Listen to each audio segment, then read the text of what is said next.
Sb4 Media, Tuggussa Enssonga.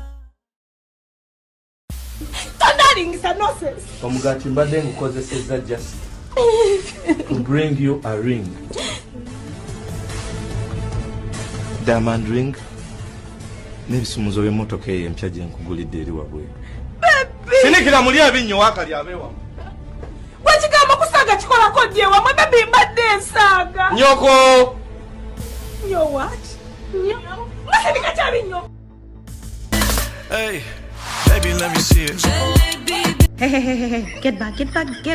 You're single. It's almost 2022 and you're still single. All your mates are getting married. Now what for you? Get back. Soma, nomala okusoma ate nogenda mu kiyumba. Mbona okola bwakadama ne yes. Mubakama bosimanyi obambalira. But these people bebampanga n'engoye ezo. Ezo mu videos bakola stoko ne bagamba Miki genda olondemu. Nga kizibu nnyo embozi zetuwulira eyo nti omuwalabu tasobola kukkiriza kwamala gwe lukwata. Engoye ezo first nga nze ne wanga respect gye bali ate nga nabo mbawa respect ne wajanga mwana muto bwati I respect her or him. Tuggussa Enssonga. Muzukuru wa Kabajja yakubuzaako omugeye Ssebunya tuli ku SB4 Media Tuggussa Enssonga abali Saudi Arabia mwanguwe mbayetedde queen wammwe nga Akola wakomyewo ne covid abali Saudi mwanguwe mbayetedde queen wammwe owa TikTok kosi okay tukubuuzizaako gy'osiibye ne gyokoze olunaku lwa leero negamba nti gyebale emirimu gyokoze olunaku lwa leero osiibye oti eyo tubale tubuliziganye ku nsonga zino naddala ezaba mikwano gyaffe bafaani baffe leero nkukyalizaako mwana muwala Nantongo Miki omuganda omusoga eyavudde Saudi nga tabonyeebonye nga musanyufu neneebuuza yakikoza atya stories zetusinga okukola ku baana b'e Saudi bakomawo nga batunyumiza bizibu babonaabona yes babonaabona naye leero tugenda kubanga tutunuulira kiva ku ki omwana w'e Saudi okubonaabona tetufunangako omwana w'e Saudi najja n'akomawo nga yeeyagala mpozi omwana ono omusoga yekka yasoose okukomawo nga yina akamwenyumwenyu ku matama kulikayo Navuddeyo omukwano nawe gyabaleko faani wange tumaze emyaka ng'ebiri si myaka ng'ebiri ebiri kitundu nga faani wange naye nga ye muntu ajja n'akubuzako ne munyumya leero guno omwezi oguddako n'abula myezi nga 5 n'akomawo obulamu buli buti obulamu bulungi sirina tabbu nebaza Katonda tinakomyewo bulungi sirina katwa konna mu mubiri kwegamba ndi fine. TikTok wabaki TikTok najua omulamu ko just bumuzi nti nakomawo wakomawo omusajja n'agigobako nedda no about TikTok era bajwade bambuuza bagane bambuuza olirida waliwo no yankolamu ko ka video yali basafina bamumanyi nnyo ku TikTok Safina nsesa Safina yoko yakola bwe yali asekera aba makeup yali asekererani bano bambozi za maluwa yankola muko ka video nagamba mubeere ng'omwana ono yakomyewo beautiful Miki yakomawo Uganda ina following nene nete yadda mu masape kweraga genda wali kyakala wabula yabulamuko kitegeeza ina kyakola ki kyakwasaganya amayiti omusajja yagambirawo tobiddamu no nze nakomawo mbeera waffe mbeera wa mami wange tho nakomawo ko nengendako ejjinja ada friend bamutashirat yali mulwadde yava Jordan natukira ku drip fenna ekyatutabula so when I come back I promised nengera ne mulaba nansibayo so from there cousin sisi nampita Kenya so kati natuke Kenya nga line zange nezistopinga nga tezikola zonna nga zili off so nalina okubeera nga ndi so humbled paka we nafuna line ye Kenya and nowadays babikalubya kuba bawandisanga lines ne bayiwolerako sente ne bagula empya so ne stopping so my sister was like guma ojja kudda ku media paka bamfunira line nete wali musajja ngana kubeera ku media I'm just happy onogoze naye sabo tukulamusizza la yesanyo amma mpairiza tukulamusizza sebo ona mpairiza gwaje mujjako mumanyi ndi humble good miki wamwe weyiwabera obuzibu guys you contact me abamu nali nabakolera ne WhatsApp group ey'okubabulirira ne tunyumyamuko ne mumbulire obuzibu bwamwe saabonabona mu kiyumba I thank God natuukayo though embeera yajjako like 2 weeks nga omukyala njagala nnyo yanjagala nnyo abaana yalina abaana 3 kati nangamba ogenda kunsomesezaako mwana nga oluzungu waliwo omuwala nentandika osomesa omwana naye nga mpakanya wemugamba ekintu nga ngamba kifu tulinde taata wamanyi oluzungu atambudde ku nsi taata wajja nagamba kituufu nagamba okay kozi nagenda nsazeeko enviiri nga ndi mumpi ng'alabye ddala nga ndi mwana muto sisobola. Yali myaka ng'emeka? Yali mu myaka nga 2. Yali musajja mulenzi 21 mulenzi muwala. So nagamba ono muto nnyo akola ebiri ebirala kati mama bwe nanjagala nnyo so ne batikawo embeera abaana 3 ne bagamba nze mama waabwe anjagala nnyo bo takyabaagala so ne batekawo embeera eyo okubeera nga bamboola wokola kino nga bakitagulula bantega ssente kati then ngamba boss wange tata waabwe nti njagala kuddayo ku office ne ngambako n'omukyala wa office ajati nangamba guma ayogera ne boss wo kasita awulira oluzungu ajja kutegeera omukyala akwagala nnyo so kati omukyala n'alwala by then nga baana beekalakaasa we bamulongoosa olunaku lwe yakomawo n'agenda n'anfumbira emmere nga mulwadde akutane bwati mu lubuto era ne beekalakaasa aveewo kati nina bannange be nagenda nabo 2 na tuli 3 ne bangamba naye omukazi kiki omukazi nyumba yemu sakata kyo kimu but different houses ne bangamba weewale mama w'abali biki abaana bajja kukola ekintu so ne ngamba omukyala yennyini emirimu ginemye banziza ku office abaana bo bagamba tobaagala onjagala nnyo so kati saakola nga banyiiva toyagala nti mu guveno wavayo nabyo ku kyogo simanyi so omukazi n'atereza embeera nabeera nga njagala naye nga si biri byabadde nsuuta cause buli omu yeewuunyanga n'abaana abannayuganda abakolerawo nga beewuunya nga njagala ampaana ate nga yakandaba so n'atereza embeera ate abaana ne banjagala nnyo ne batandika okujja nga bangulako omukwano jukadde bamboola nga mbatya nga bankola breakfast lunch onalyaki embeera yatuukawo nga mazeyo bbanga ki weeks 2 nga kagendayo nga nakagendayo nga mazeyo weeks 2 so ne batereera kati we batereera ate ne batekawo embeera esinga okukosa abaana abali mu biyumba abaana abasinga emutuka mu biyumba mwagala nnyo to be favored mukami wawo akulabe nti okola nnyo oli so humbled ebyo bintu byeno Uganda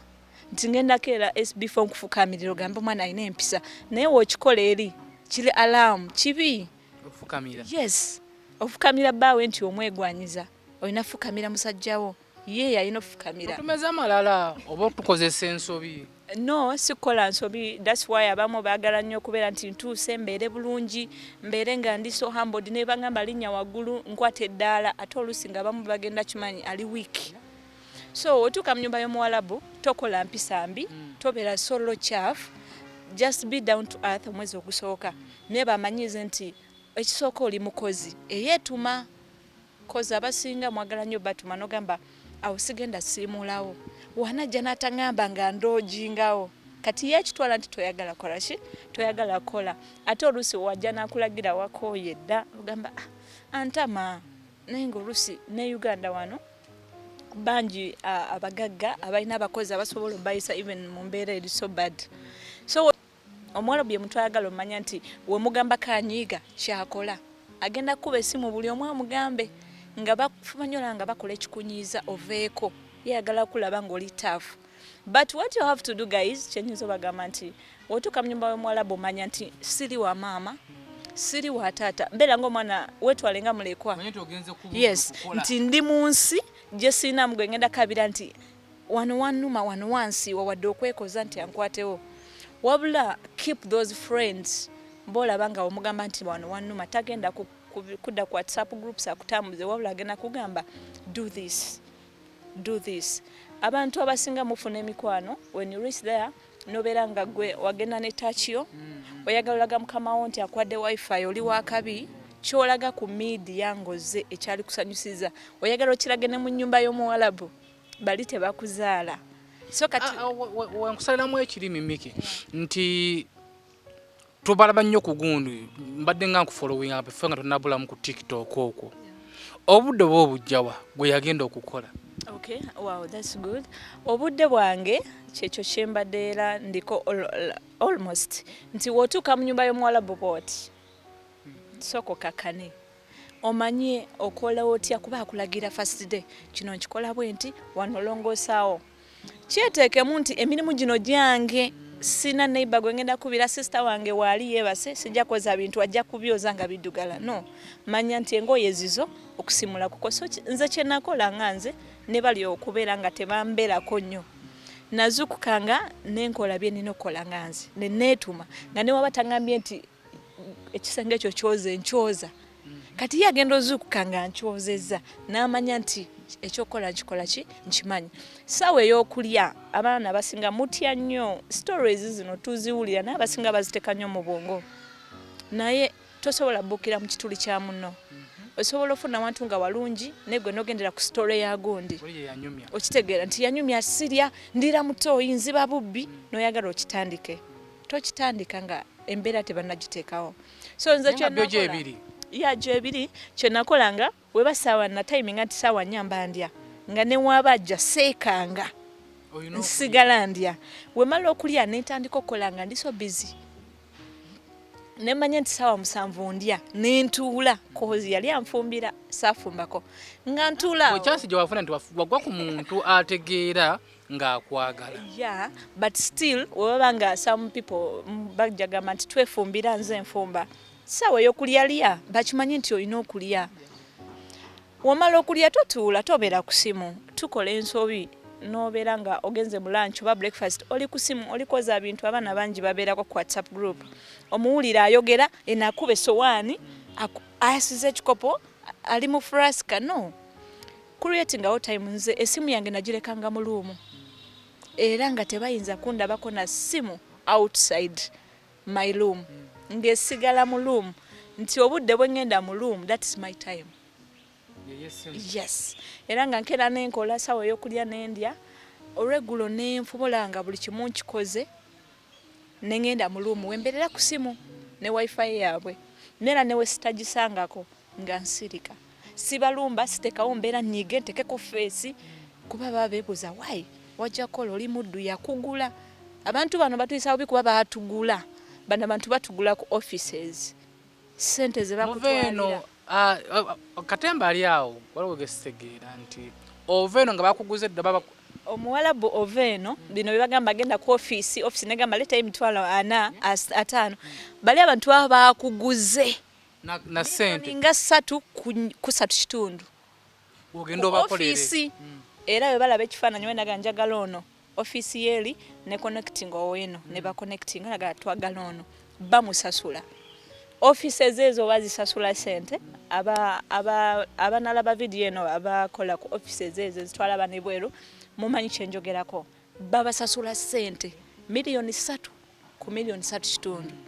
kati gwe bakuguze onakutunze kati kitwaye nti onakutunze slave kinga onogule mu motoka oba ogifuze paka mbalala oba wa yo kati onakugula chobola babatekako eyo tocha yakugula ate akusasula kati ninyo singa bakugula ku office tugeze Miki bakuguza ku office noya nofuna mwebo obuzibu osobola okukula company eyakutunda esobola okuyamba senga obufunye obuzibu cause nange nafunamu obuzibu mu 2 weeks nakubira oyo omukyala nemugamba ajati nina embeera abaana bantadeko embeera bawala babiri n'omulenzi omu nze nkangololera omulenzi engoye nazikwata nazisula wansi nazirinyirira ezekanzu nagamba tebitukudde tamanyi golola nemutunulira sadekako face so you just have to be happy nga gwe tinewe kiba kikunyize kabira mu room but here just show the happiness with you so bana abantu bakugula kati wotuuka eri oba muddu waabwe tine sente zino emyezi 3 ze basoko kuwa babanga bakwadde ezoberera that's why abamu wadduka tebazimuwa abamu bagamba soko tukolere emyezi 3 lwaki eyo gapu ebeerawo tulabe wejibanga mu myezi egyo takoze bulungi nga tumuzaayo ku office office ne kuzagaza ko obuvunanyizibwa kuyamba woba ofunye obuzibu office ebe ino kuyamba kubanga office abawalabu balina emitima emibi naye batya abamu abo tebatya because babanga tewali amutaddeko teeka wogamba wa office n'omugamba nina obuzibu empitamu ye nakitwala kuba abaana bano we batuka ku airport office abagenze ebe batadde abamu office zimu muli bakyamu mukitwala nti omwana agenze omwejjeeko ekyo wekiba kizibu kiwedde. That's why tufuna nnyo amasimu g'abaana naddala bali Saudi Arabia nti nagezaako contactinga office yange tenfaako bansuula eno ya gwoba owedde kati office kyo gikakatako kuyamba kuba be bakutwalayo be bamanyi bali ate omuwala bw'atya etteeka naye bano abacunya abaana nti ne waba agize ku office amanyi tewali feedback nti aba office tebafaayo kuba omukyalo oyo yakwatanga waliwo omuwala omulala gwe twagenda naye ngera bamuyisa bubi bamutaddeko embeera naye nga jana miki this ne mugamba kola booti ne bamugondeza mukola booti tupratikisera nga alina okubirako ki office naye office oba aba agent temutya omuwala buwa omunnyonnyola gwe yamuwa omuntu n'omukubira nga omanyi oluwalabu bulungi n'omunyonnyola batya amateeka era basigala bamutokyarenga naye si nnyo nga wekibadde openly. Etegeeza offices ziri eyo nga muconnectinga ku baana bano naddala ab'e Saudi muyambe ku baana bano muyambe omwana bavayo nakubira essimu nakubira embeera gy'ayitamu twala obuvunanyizibwa kubire ku boosi we munnyonnyola ekintu ekyo like ofube okumulwanirira n'amasimu ge tusinga okufuna messages tusinga okufuna nti offices zino tezifa ku baana tujja by the way tujjafunako time tujjako Saudi Arabia eyo tulamule ku offices z'abaana bano tujja kuziyitaayitamu tuna offices nnyingi zebatugambye esafa ku baana nga omwana ne wajja najja ku office nga temubafaako temwefiirayo mubaboggolera mubakuba kibooko kugamba waliwo ebintu ebikolwa ng'ebyo ebigenda mawanga ago naye mukikomye tukyuse kuba ffenna tuli bannayuganda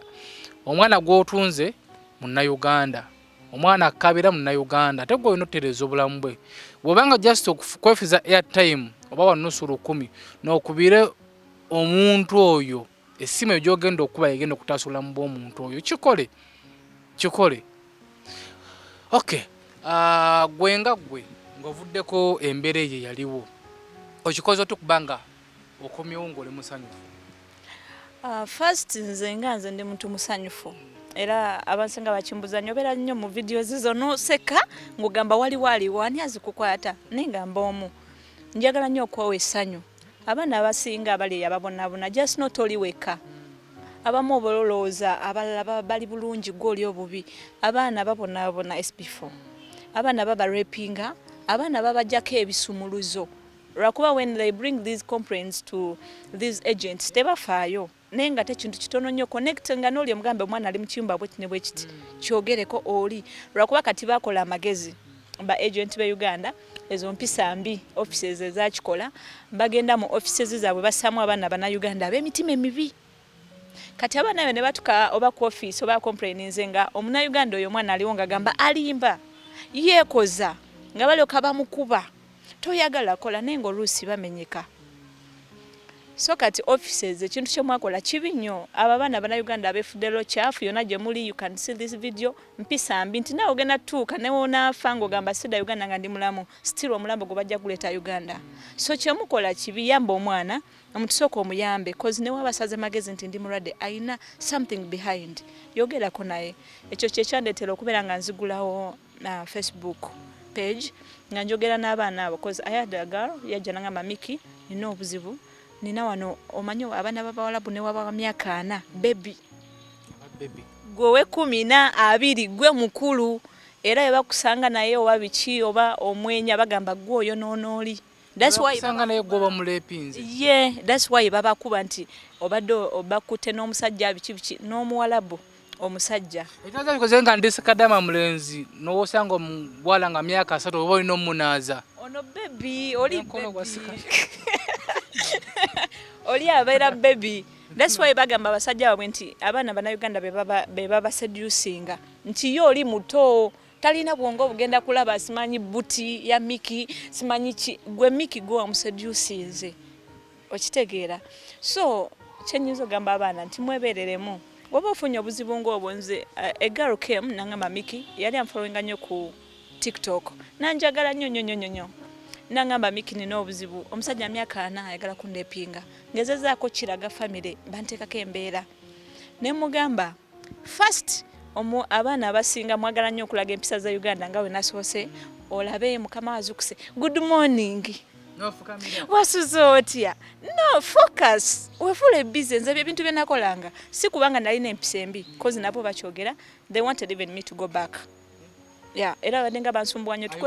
tukoleze ticket but I can't go back to the house as bagano kunyongeza sente bagamba tebongeza sente ate nga nina ebiroto bingi watenda bakuongeza bagana complete nega inchayogera naye boss wange ne yagana ate ayagala nzireyo so okubuuza kuno genda gamba omuwala abasajja balinga babebi I'm sorry to say this nkyogera nnyo ne wangamba mpolereza abasajja omusajja mutugo ngenda okera ku macho mga good morning omuteeko kasimairo akuddemu nencho omuddemu wasuzote kulikayo atandika olaba that favor akufunemu kyabadde talowooza so omwana ono namugamba obadde otya nagamba nkera najja nambuuzaako ne muddamu ne mugamba that's a first mistake gyokola kyetugenda okola tujjawo okubuuza wajja n'akubuuza nti how are you beera busy kuba tewali agenda kukunenya lwaki tonzize mundi busy era nze saabuuzanga bakama bange omukazi yeka yajjanga n'ambuuza Miki how are you bampitanga Mary how are you ne mugamba mufaye n'abaana be saababuuzanga wadde their kids kuba saagala kubeewa wobeesembereza nnyo abaana bamu beesembereza abantu ne batuula nabo ne babeera simanyi ku TV nabo mbeera ntya ku TV nawe nga najja kola and when you tell them this bagamba no bakama bange balungi naye bagenda mulaba kufukira ekizibu when you stay focused nabo bakutyamu nga bakutyamu ko nti taseka naffe wetunamugamba kino tagenda kukkiriza nze n'ebifaananyi nabagananga obinkuba era waleta esimu ye yo smart no tonkuba bifaananyi nza wali komando ngenda kukola I'm busy nze ngendo ogikola togenda kunyambako era nga bo bakimanyi tebankuba bifaananyi nze tebaneeseserezaako so nga ne waba ataddewo embeera atekawo nga atya nti tamanyi kikyozaako ne wano woseke nnyo nabo bamanya weakness ye wet ne wetumunyiza agenda kola bw'ati agenda kaabamu asirike. Okay, tuli ku SB4 Media Tuggussa Enssonga tukyalina Miki Kadama omubwati wasoma nomala okusoma ate nogenda mu kiyumba mbona okola bwa Kadama ne yes bakama bosimanyi obambalira but these people bebampanga n'engoye ezo mu videos bakola stoko ne bagamba Miki genda olondemu naye nga kizibu nnyo embozi zetuwulireyo nti omuwala butasobola kukiza kwamala gwero kukwata engoye ezo first nga nze newanga respect gye bali ate nga nabo mbawa respect newajjanga mwana muto bwati I respect her or him so newanga respect eyo nti enyambala yange bino bye nayambalanga ipsi ne muziraba mugamba abamu ne mugamba tezenkana abamu ne mugamba nyambala bu ipsi mulumu yange munyambalira ebyo kati gwe ataddeyo kamera nze efe waffe wane mu Buganda wobeera mu room that is it is private so the safangayo oba mulimu kamera oba yabanga no salabako ku kamera era basa ogisedinga nga tomanyi nakuma I don't know ekyo nakiteeka mbongo tekinkwatako ndi mu room siyingizaamu baawo siyingizaamu mwana yena I'm in my room so kati byonna no bikulo ba mulimu kamera that's your problem nga kigwa tuyina Miki Kadama okuva Saudi naye nga nyongera okujukiza naffe abaziwa and sons bano nno bebasala kubeera nga bakuleetera ebyo mu kisenge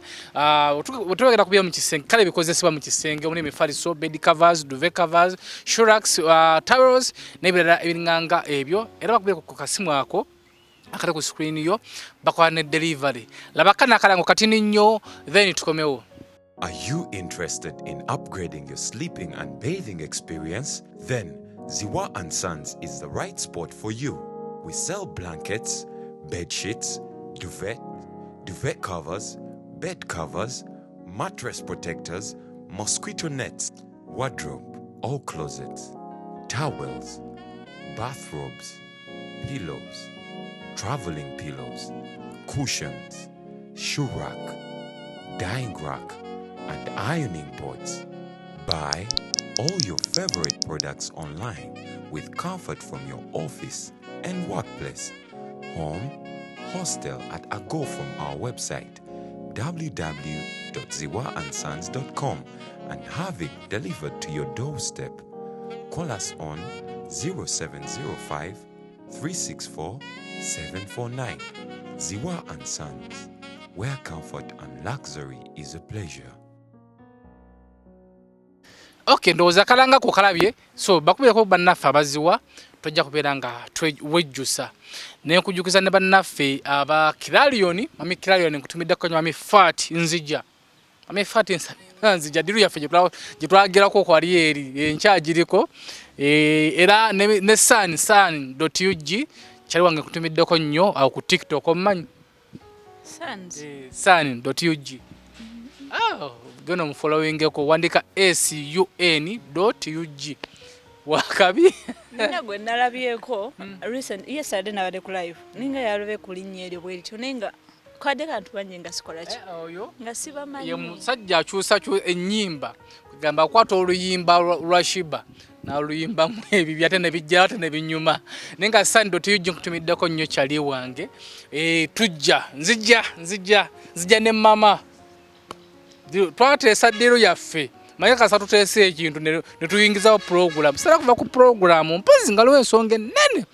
ne watabaawo ensonga nnene Miki sun.ug ne Mame Fati tukyali ku mulamwa naye nga tuli Mame Fati akola no shipping emmali bw'omusobozi ali wana Uganda osobola ku kasimu ako omukubirako asobola okuwa visa ya bwereere n'ogenda Dubai n'onoonya nakulambuza ebidduuka me basuubuza emmali eyo gye waali ataaze okusuubula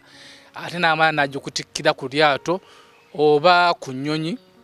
n'ebeera nga ate etuuka mu Uganda mu budde mwe weetaagira emmaali yo. Oyinza oba nga oli musuubuzi wa ngoye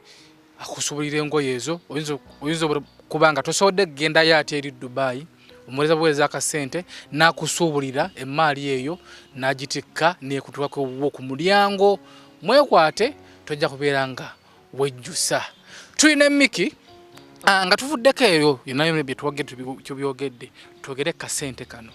Abaana basinga obungi bakaaba akasente kabe kakozesebwa mu ngeri enkyamu, akasente kabe kabulawo ako wakasanga. Sente zange nganze nali nze controllingira otya era sigana kugamba nti nasente ze nasindika nti zibeerawo Uganda zituule cause nze ndi sijja kwewaana nnyo ti ndi nnyo muna business biki but saagala nnyo sente kutuula kuba manyi buli weebeerawo ng'etudde tezaala so sina sente ze nasindika zibeere ku account biki era sina muntu gwenenya kya sente sina muntu gwenkaabira. Was you controlling otya sente zange bwe nazikola cause I had dreams when nagendera mami wange by then waliwo ettaka lyali ayagala ettaka kale lirye naye nga baagala bamuwa ekyapa kyalyo kubanga goba ku byakyapa so nga namusuubiza cause okuva Uganda nali siri bubi nnyo nga nze Miki wali okola ki okuva eno nali nkola ku Grand Imperial Hotel ate nga nkola wamu neba ku Haha Towers waliwo restaurant yali awo gye nali nkolamu cause aba Grand Imperial Hotel bampa omulimu nga mbuzayo 2 weeks okucompletinga internship yange. I was so hard working then Aunt Sarah muwala wa Kalim n'agamba no let us employ her so neba nga buli manager nkayanira owatela sankayanira poolside nkayanira so she was like wow she's hard working neba nkolera ku bipapula biki neba mpanga ndi full staff nagenda graduating that was 2016 April ngorede ndi nkola. They gave me 3 days of rest. No, we don't know when I'm wakadama. So nali nkola Grand Period, it's a good place for buli mwana jagamba I wish akoze hotel management cause je nakola I wish nga nkolera kawo. Naye nali na ebirote ebisingako. nga mami ndaba musuubiza bingi kyemuwa kitono kyenfuna kitono and by then sali mu love nti oba I have a boyfriend ngenda muteekako nti ampe asatu abiri no love yalagawa abaana beegaana laavu bano laavu yali yalagawa maama nga nafukalo kyafu sente ye mukwano gwange sente ye buli kimu so nalina laavu yaggwawo no I had a boyfriend nga tusoma campus yemu but he disappointed me ku lunaku lwennyini olwa graduation day cause nze nakolerawo party nasomanga nkola n'okusama gardens nasomanga nkola cause wenakoleranga so olunaku lwa graduation nalina sente ku akauntinga nyingi kati najjako $3.5 ze nakozesa. Even my parents were so surprised because baite basuya party nabagamba leero party genda kubeerawe wati so ne bagamba kabantu abo bagambako twalina omuwala Trudy nangamba twegatte ne Trudy n'ababe ne bajja ne tukinyumirwa. Boyfriend yajja na girlfriend mulala? So no, ne girlfriend yali asomera okwera nenga bayawukana ne tuka twagalana. So that day chimperekera abazadde bagende manye ebyabavubuka musigala mu kikuba after kibaala so nabasanga bekisinga ate nina obusungu bungi fight ne sirwana kuba simanyi kurana. I was like that is the end of it. Then he was like no you're joking nengamba ye bayizo wabale batamidde nga balamu bulungi so nenchikomyawo just in case ne kusaayo omusajja nenchikomyawo tobe mwangu Wooma wosanga mama Gabi nga abatya mukisinga omukyawa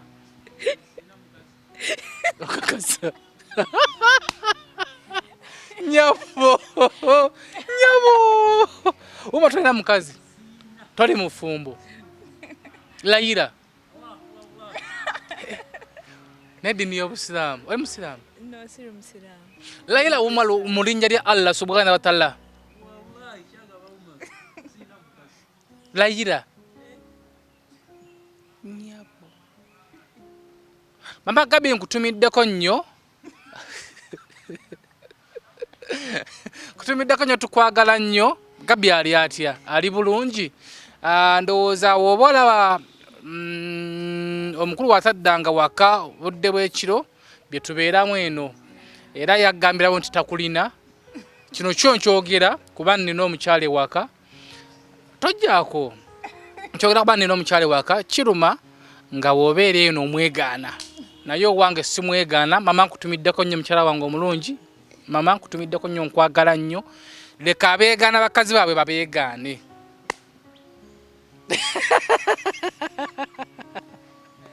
Okay, no muchawa just kiss. So nenchikomyawo nga ndaba kigenda kunstressinga cause I loved my family. Sinze mukulu cause babiri abanzirako we are 8 nenga ndaba nga nina obuvunanyizibwa bungi mu family kyembayamba they appreciate so they need me. Nendaba nga wenyiza mu bino love disappointments. I have a lot to think. Ngasina budde bwa closer ku bya nosi. Nobireka. Nembireka nenkola so this opportunity nejja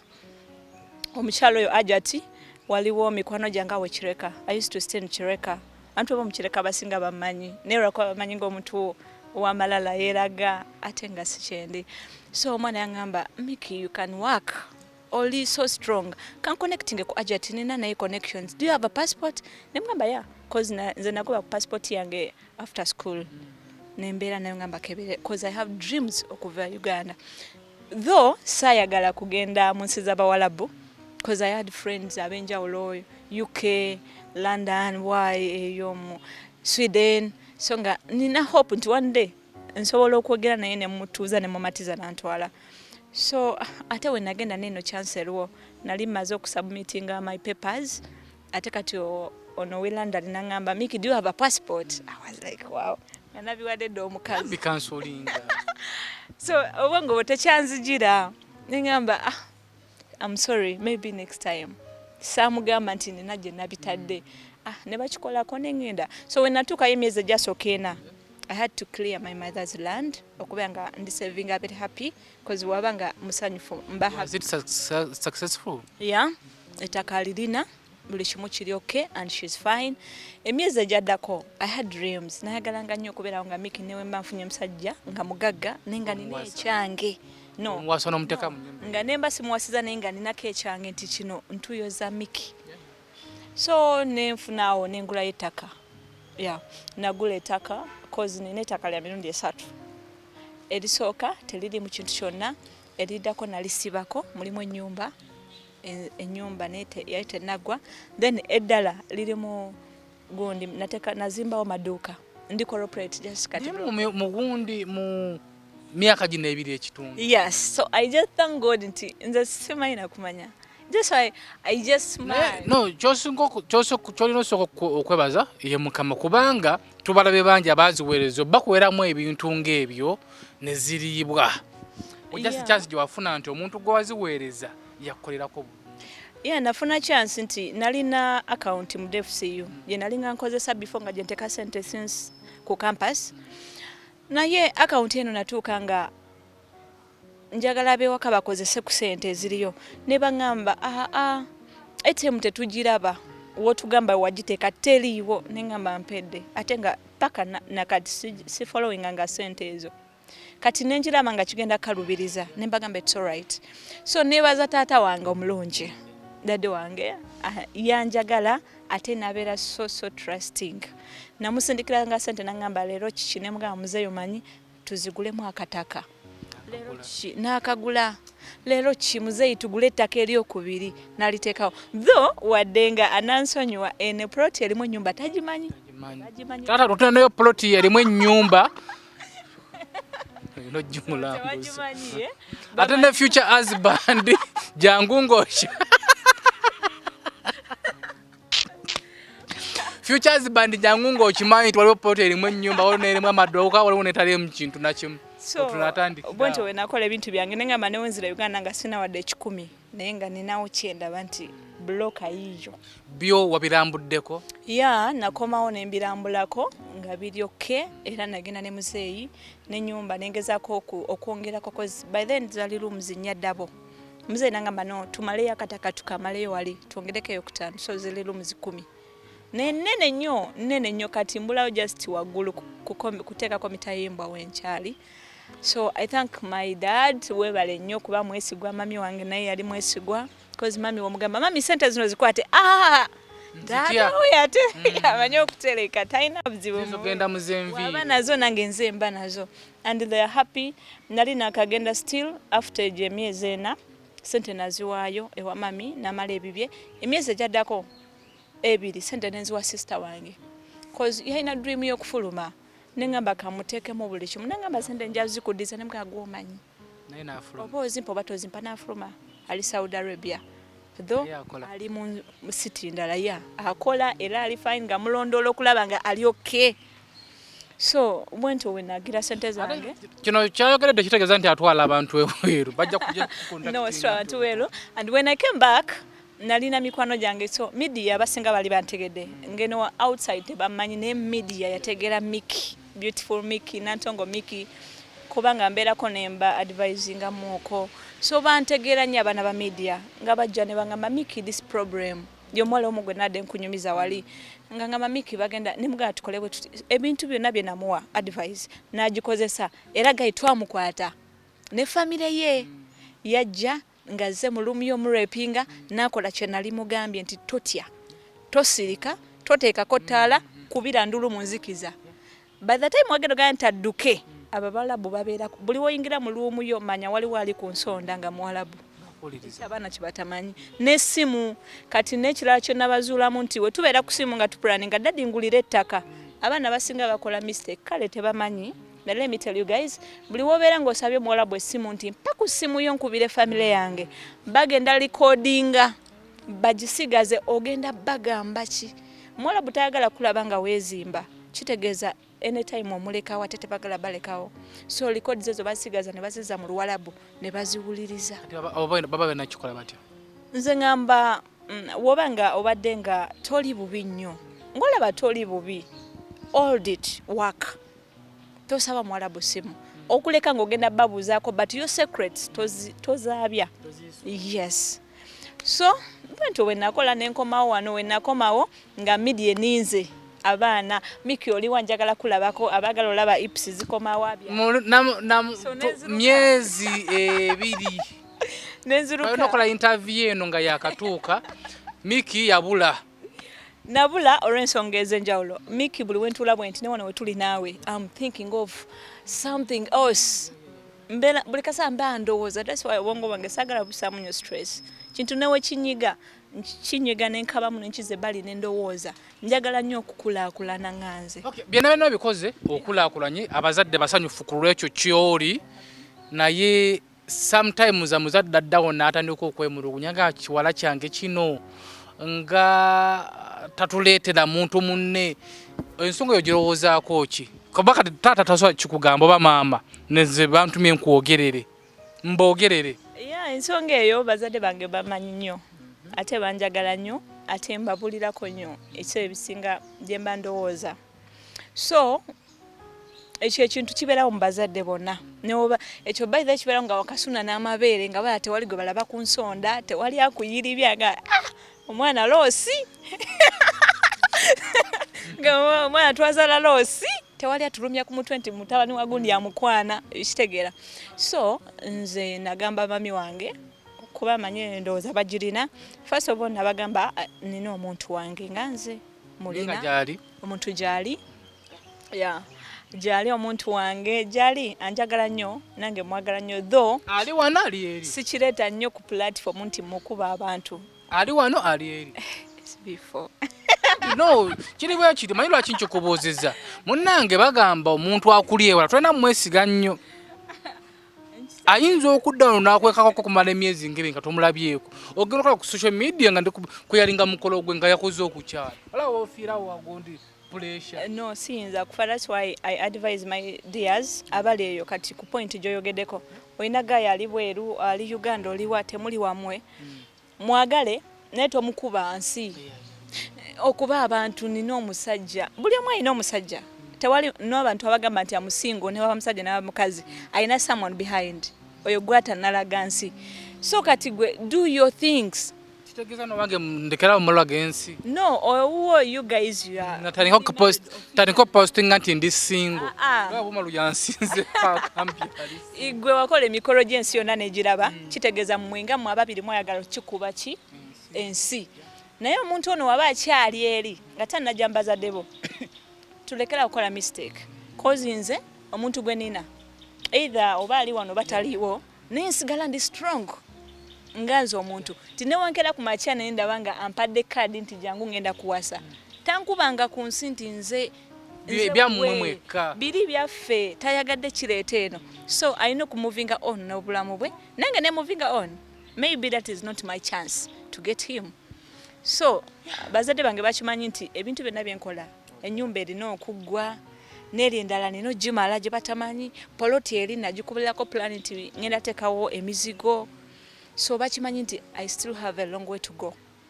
Plan zino genda zikola ngole mu Uganda oboddayo. Plan zino ensonga lwaki njagala okuddayo cause the reason why I went to Kenya I had my cousin sis nga ndi bubi nekyo we nagenda eyo saatuula SB4 nze sagala kutuula ndwala ole Kenya nazino uzikola nenzinoonya buto na sode zange ze Kenya mmotoka umale sode zange zalagawa zalagawa se nina mu sente zange sebo ngazi we dala mtwalo jange Yamutalo jange ngama 20 je Kenya. Uziba mu Kenya nyingi. Uziba ngameka. Cause olukumi 1000 yawe ebitimwe ne mitwalo obe 3 kitundu. Aba tusane zange zalaga. Tasola zo kwara kubata bazimanyi. Sante zalinga. Mama makanika na inzo wa basente. Makanika gwe yakanike mutoka yange. Sente zange ze Kenya tezabulamu. Kenya kazi ni sisi wange aina business. Excuse me. Corona. Ndwazo obulwadde bwa Kenya. Ene tuli ku SB4 Media Tuggussa Enssonga tulina Miki. Mchalo ono ku social media ko kwali nalinga mu following na ya followinga. Tusubiza okukola interview nga yakatuuka nabula. Nagende Kenya badde okola yo. Kenya natukayo nga cousin sister wange era naze nayo kuba yaddayo nga ina ekibala nga kikuba. Bayina sente. Kenya eriyo sente. Lwakuba kati era bagamba zikendedde no gamba what? Timbera ya corona. Kenya eriyo sente ebintu byayo bya bei woda kubalirire Kenya ngogamba kyendidde wano kirimu eza Uganda meka oyinza obutalya iringa Dubai oyinza obutalya so natuke Kenya sister wange nangamba no ekifo kyolimu yes nze wano wenkolera this is my business so tugenda kikola tulemga no tontwala nga sister wo nze njaga ntwalenga mukozi ndeka nkole nangamba no Miki wakadda oyina okuwumula kati oyina kusilinga nobera kusutize Kenya okola video nembwa no sigenda nakuva wanera sava ko waka tewali video gye balabako nga ndi ku street namugamba nze ntwala nga omukozi azze ompe sente zange oba mbaddewo myezi 2 oba 3 pemi yakusasudde nsasudde twaze naye nansasula zo zikyali mu Kenya gamba nanga mpeyo omulimu ngendeke Kenya sente nyingi Kenya jeziri gyogenda okudda so sente ezo ngenda zongerako sigenda kudda Kenya njagala kugenda mu nsi ndala njagala kudda Turkey njagala nzongereko sigenda ziteeka ku nyumba cause newe ziteeka kutegwa kati so I want to go back when I go back amale byenkola when naba nkomyewo kyeyo sijja kuddayo then I settle with someone ready for Miki naye sikutereka mwana w'abandi mbumuterese ali free kati atabuzibu obuli mu ekyo ekintu naddala abawala oba abakyala abali eyo kasa yekoyerawo n'omusanga n'ebibye amuba mubazi bwa kufuga obadde okimanyi ekyo of course olumuyamba mbo ngagenda mu nyumba ye eyendejje olugamba ngagenda uyo ine nyumba za mirundi 3 ona kugira mboti ngogende eri ona gira mu ngogende mubabazi bwa kufuga ranze sora dokuwasa of course omuntu yekoleddewo nga Miki sisobola funa muntu nga teyekoleddewo unless ng'obwongo bwe buli so sharp cause osobola okuga ku musajja nga alina sente n'atakugasa nga weziri naye nga obwongo bwe bafu kati twogeremu ng'abantu ogenda kuwasa bagenda kuwasa njagala ngende nkole nkomewo maliriza ebintu byange wenkomawo mbampa sendi mukyala male manyi gwe owase kuba twaleko nerejera oleyira n'agenda agamba wasiza mbakoye ejo emize gy'okuwasawasa era bali ku byo bangi mbawulira nze njagala nkole sente nzire Uganda mpasa abasajja babiri ono wa sex ono wa mirimu woba ng'oli mukyala ng'ate naawe okimanyi oli mukyala wabuulirirwa balina okuwasa okuwaana kitegeera so n'ogonda ng'olina ebyobugagga ate lwaki abagagga nga temugonda no bino ebintu byansi leero osobola okubeera ng'olina ate enkyala musanga Miki nga yali ku street yagamba nti SB4 ngulira yakatunda ngulira amazzi so nze ebintu byansi tebinemazaamu bino ebintu byansi kyenzi kugambye wali nti newonfuna omusajja nga talina kyalina naye ng'obwongo bwe buzimba musobola ogaggawala so bino ebintu byansi abaana bawala muleke babawase babawaane tosuuta musajja nga tanakusuuta totereka mwana w'abandi mugalale kumwesiga wange muleke waba nga akwagala ajabeerawo ng'owo gyali okay. Ndozo tegedde gyali okay tweyanziza nnyo tweyanziza okubeera nga totukkiza obaka wasimbayo bose okugamba omune Uganda ali eyo nga yali yagadde ogenda okukola oba Saudi Arabia naddala oba yesinga obwangu Saudi yasinga noba tulina sente bakutwala obubaka bwenyinza okuwa abaana bali eyo first ngenda kuweleza obubaka buno abaana bali mu biyumba abamu mulina emikwano ne tomwesiga ogamba gundi ngenda mugamba akakubire gundi esimu bansekerere Miki wendi TikTok beautiful Miki okiteeka mu gundi mu message tugenda okubeera ebizibu byaffe ng'otandisa okukolola oyinza okubanga okuba n'ogendo yasa ekizibu kya munno ensonga gyabadde ayogerako yo ntuufu tulina emikwano netogyesiga oyinza okubbira ku munno nti munnaye nagenze mwali watuba nasooka kusaasaanya bafuna zi group so muntuukirire ku Facebook ngenda komawo ne lives nga mbabuulirirako motivations nkozesa Nantongo Miki nina YouTube channel abasinga mu followinga Nantongo Miki Motivations 96 Uganda kwembeerako ne woba okawuliriza buuliriza nga tomitinze you can still come cool munoonye bulira ku kizibu kyo right now ndi Uganda abaana bangi mukosebwa naye oli wala eri jinja no saweno woba onoonyeza Miki I respect people but I don't fear people because fear ne respect byawukana osobola okujja ng'olina mukamaawo ne wano because I had some people nga bangamba Miki jangu ogereko ne boss waffe mu company ababoss abamu nga bangamba jangu ogereko n'abakozi baffe nze osobola okumiitinga nga Miki ng'oli serious tolimba ekizibu ekitibwa kiri nsobola olumba mukamaawo mu kitiibwa kye nenjogera naye ku nsonga zo ate n'oyambibwa so omuntuukirire munoonyeeko bakama ba Uganda nno bazibu boyinza omutuukira ng'ogenze kuyambibwa ovaayo naye bamugoba no tebamugoba lwaki baba bamugoba kisinziira omu approachinze otya omwana ajja kugamba nti oba manager nkwana agenda kunemesa omulimu bosi wange agala kundepinga ng'omutuukira omugamba oyagala lepinga mwana w'abendi no muyiteko wala sooka onyumyeko naye akuwe gamba ogenda okuvaawo nga te adayagala okubyona agaddemu kulya ggwe no so bantuukirire nja kubayamba ne ku media mbeerako mujje mutukirire ngambaako nina group gye mba counselingiramu abalina obuzibu mu relationship nabo mbayamba tho siri mufumbo naye at least I have that ink of it yeah that is born that is inborn so abagale gende bweru ngenda bagamba ekintu kimu nti totya sabonyebonye naye nali simanyi koze ebiseera bye nafulumirako wano we basibira passport ne bagamba abana tebagenda bweru we babonabonera ennyo government etaddewo gundi naye nagamba I have to go cause tosobola bukira mu kituli kya muno tomanyi kikyogenda sangayo mukama wana abatya so temutya abaswiti mujje mugende mukole temutuula abasinga muli basingo mothers genda okole mujje mukole kasitofuna abantu nga sibafere nina kampani gye nyinza okwogerako nze yantwala totukiza yadde okugimotioninga it's all right but this lady mwada abantu bangi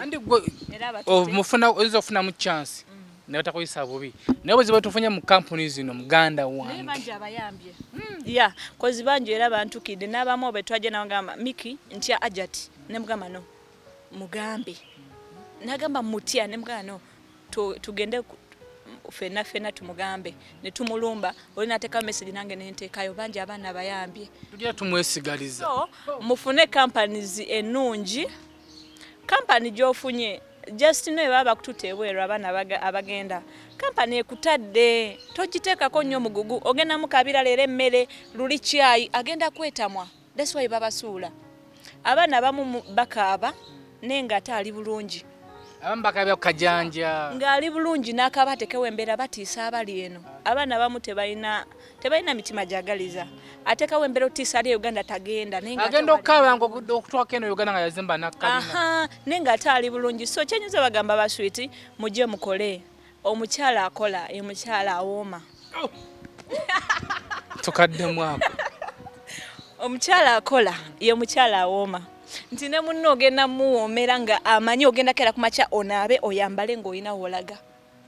ensonga yonno nkulu era giwulidde kubira mukama obugalo mukyala akola ate omusajja alina ssente ye musajja awooma okay terukwebaka kutusukkawo awo abadde miki tuyanze tukyayirako nova ejjinja gy'ovudde tompayiriza nvudde Rugazi twayogera ngamba oli Nazara ye Rugazi jinja navaayo nayina friend wange nga mulwadde nfa nnyo ku bantu so nengenda amulabeko natuuka ate naye atogenda ekitegeeza Wooma nagajja ng'ondabeko nojja n'omulako naga togenda era obeerawo Wooma Wooma simumanyi nnyo naye kati mumanyi kuba mulabya nangamba miki ndi mulwadde kwetaaga ngenda nenda bagamba ki neera wentuukawo nga sisobola condition gyalimu mulekawo mbeerawo okitegedde just kwerwaza kukwe okay twayaze tukyayirako naye nga agamba gwe wenna ali eyo ngole mu mbeera embi olumu embeera ffe tuzeereetera abakaaba yes tukaabe naye bifo nga tonnakaaba weebuuze mu mutima gwo nti kiri wathe okaaba wokubira SB4 n'atakwata simu n'omuweereza message ku WhatsApp n'ataddamu tonyiiga message zibeera nnyingi masimu gabeera mangi ate manya nti oba kale sikyogedde mu bubi naye omuntu oyo gw'osuubira okuyamba tali supposed kuyamba abeera nga akuyamba buyambi abane option ekuyamba oba okulemererwa okuyamba ate abanga alina chance ekuyamba natakuyamba olumu abeera mu nsobi ate olumu gw'okirowooza obubi oyinza okulowooza nti ali supposed oba ateekeddwa okuyamba oba asobola okuyamba naye nga ye nga tasobola kuyamba oba abaana ab'obulenzi abali ku media mwakola ebigurupu muli ba handsome mwambala ne munyuma kwegamba omwana ali mu kiyumba nakutunako nagamba waawo I wish wenzira Uganda gwengwa mu kifuba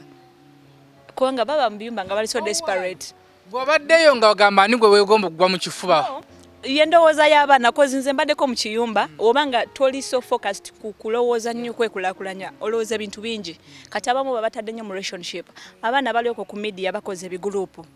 balumba abaana namanya nti ali mu kiyumba anaatera okudda namuteeka mu laavu ate abamu basekadaama weewuunye bali ku byeyo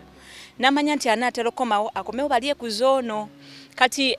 ekiri ku media now days babalumba nnyo kozi nfunye complaints nyingi abaana bantuukirira tebantya ekiriko ku media ukiba tekinakutuukako g'omwana omuwala ali eyo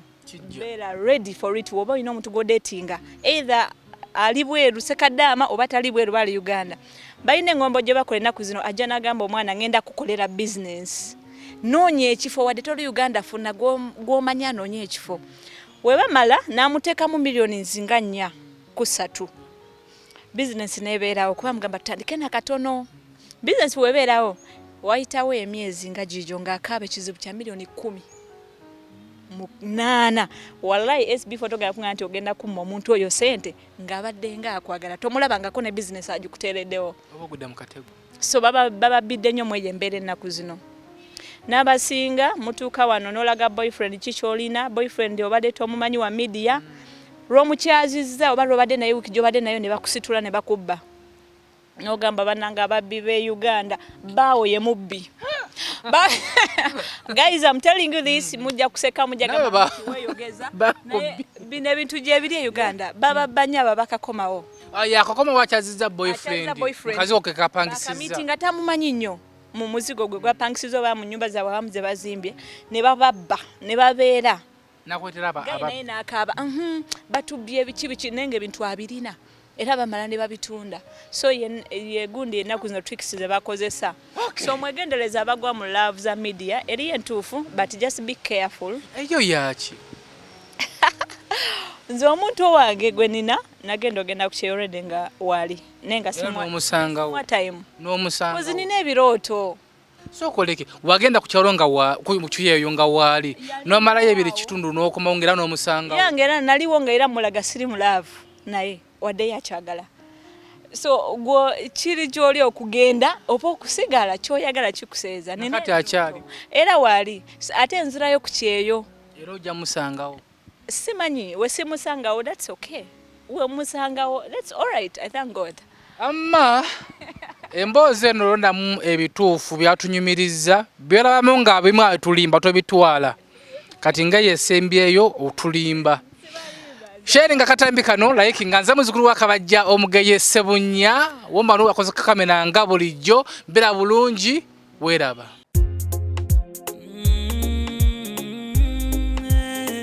SB4 Media, Tuggussa Enssonga.